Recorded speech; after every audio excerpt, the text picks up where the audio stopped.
back with Maura Healey, the Attorney General, in the OTR Pop Quiz. Question 3. From the years 2000 to 2010, the distribution of opioids to U.S. pharmacies increased by how much? And I'll give you some numbers. 40%, 70%, 100%?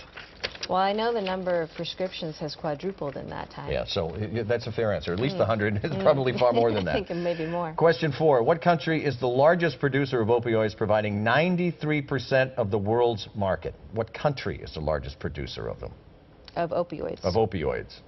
Well, opioids being what is manufactured, that would be the United States. Afghanistan is the largest producer of it, followed of by opiates, the Russian, of the plant. Of the plant right. that provides the basis for it, followed by the Russian Federation, Ukraine, Iran, the United States. Yeah. Question 5. Before opioid addiction was a statewide issue, what newly gentrified Boston neighborhood was seriously affected with heroin and pill overdoses? Can you say that one more time? What newly gentrified Boston neighborhood was seriously afflicted with heroin and pill overdoses before the opioid addiction was a statewide issue? Boy, it's cut across so many of our communities. I know in Charlestown we have had historically a huge issue. That's where I live, but the South End and South Boston, devastating. Now a disease that knows no bounds, though. No bounds, no economic border, right. Moving over to marijuana, you will soon be asked to approve a ballot question legalizing marijuana.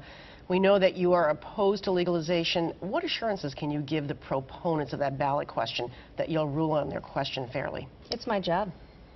I'm the Attorney General. We'll take a look at it. We'll do what we need to do. And it's as simple as that, Janet. And if they're kind of they question your ability to be balanced on it, what do you say to them? That day in and day out, we take action on behalf of the public and on behalf of the state. And there are times when I may agree or disagree, but it is our job and it is what the voters do. You believe it'll end up on the ballot? Do you think? I think so. I think it'll be on the ballot. That's what we expect. We've heard some from the proponents already, and I expect that will be on the ballot. And when it comes to us, we'll review it and make sure that the right I's are dotted and T's are crossed. And then the last topic I'd like to talk about this morning is Charleston, South Carolina. And I understand it's not. This didn't happen in Boston, Massachusetts, but you know something, it happened in the country. So what can be done to prevent things like this from happening again, no matter where it is? Well, I think we need to take a hard look at where we are as a country, where we are as a society. Racism persists, racial hatred persists, violence persists, proliferation of illegal guns and use of guns persists, terrorism within our borders persists.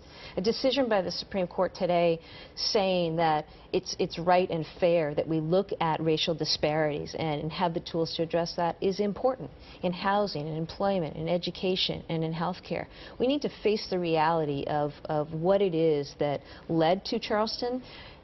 Dylann Roof didn't act alone. Here's a kid who was born in 1994. What is it that he grew up with? What did he accumulate for knowledge or experience that got him to that point? And this is why I think we all need to take a hard look at where we are and where we're going to go. It's absolutely right that South Carolina take down its flag, not only because it's a sign of racial hatred and hate, it's also a sign of division. It celebrates a divided people and a divided country, and we can't be that anymore. The Civil War is over, and so that, to me, as much as anything, is why that flag needed to come down. The troubling part of the battle flag is that's primarily been flying in the wake of the civil rights uprising in the 60s. It didn't stem back from the Civil War itself. It has been rejuvenated in the battle for civil rights. And we've seen an increase in racial hatred and acts of terrorism, these mass shootings. It's a really disturbing scenario right now. All of us need to come together, and certainly from our office, we're going to do everything we can. But I was heartbroken and heartsick at what happened last week in Charleston, and each and every one of us, I think, should be taking steps each day to address the reality of what it is that got us there as a country. Our thanks to the Attorney General for joining us this morning. Thank you, Maura Healey. Great to have you with us on OTR. As we continue, OTR Sid Reinstein on what you think and how you think the government is handling that opioid crisis. I think more is needed because of the number of incidents. Is it on the state, though? I don't know if it's on the state.